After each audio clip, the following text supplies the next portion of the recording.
Some people seem naturally calm, don't they? Like nothing rattles them.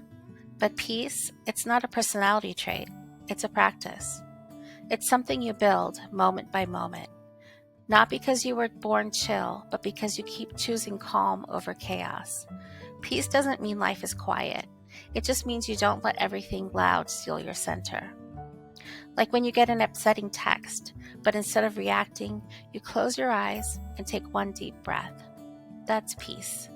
Or when you're running late, but don't spiral. You just say, okay, one thing at a time. That's peace. It's not about being perfect. It's about picking your response again and again. Here's a quick story. Around my 40th birthday, a colleague, someone I barely knew, leaned over and whispered, "You know, once you turn 40, you stop worrying about what other people say or do. You'll be more at peace now." I laughed, but later, sitting at my desk, I thought about it. She was kind of right. That year, I noticed things that used to set me off were slowly fading. Annoyance at coworkers? Meh. Anger over redoing a project? Gone. I just think, oh well, I'm still getting paid. Guilt over a not-so-perfect house? Vanished. It wasn't that I suddenly became peaceful or that I completely stopped caring about things. I just started letting the small things go. And once I noticed that shift, I started catching myself, pausing instead of panicking, putting my phone down instead of spiraling through headlines. I'm not suddenly Zen. I'm just practicing in tiny ways over and over. And I still mess up. I can burst into frustration like anyone else. But now I know how to come back to calm with a breath, a boundary, or a choice. And here's something else I've learned. Sometimes the people who barely pass through your life, like that colleague, leave something important behind. A phrase, a shift, a lesson. Pay attention to those. Over the years, friends and people who I've just come across have offered me words that stuck. Let me share a few. Accept people as they are. I used to expect people to act how I would, and felt disappointed when they didn't. Like that one friend who always flaked. I realized if I want to keep the friendship, I had to stop expecting her to show up and just enjoy her when she did. Just move forward. Not everything needs the deep dive we give it. Mistakes happen. We stew, we blame. But sometimes the best move is to say, okay, that happened, and move on.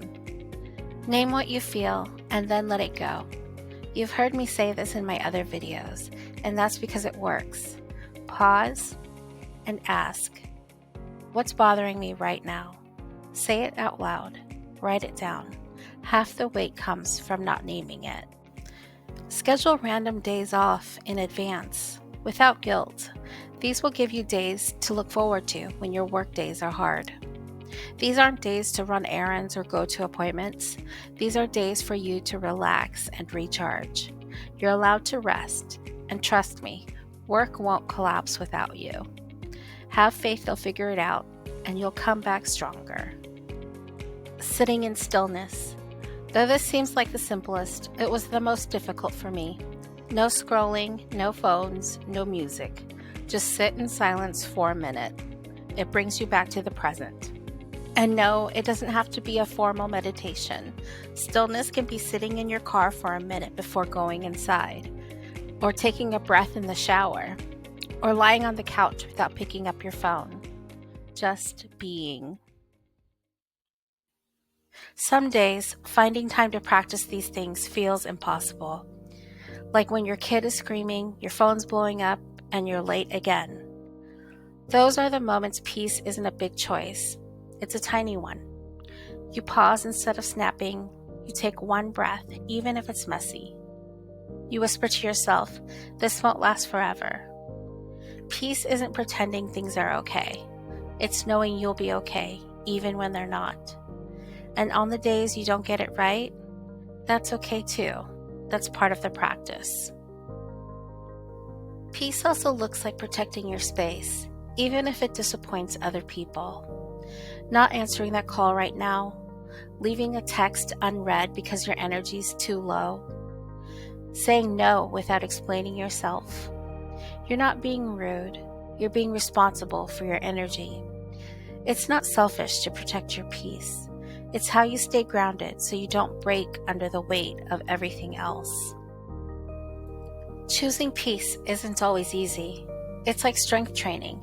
You don't lift a weight once and expect results. You keep showing up. You get stronger. Same with peace. You won't always get it right, but every time you try, that's the practice. Peace isn't just for the chill or the lucky. It's for anyone who's tired of living in reaction mode. You can be fiery and still practice peace. You can be soft and still set boundaries. You don't need a new personality. You just need practice. Peace isn't found in the perfect plan. It's found in the quiet choice to say Maipinrai, let it be, let it go. Choose calm anyway. Thanks so much for watching.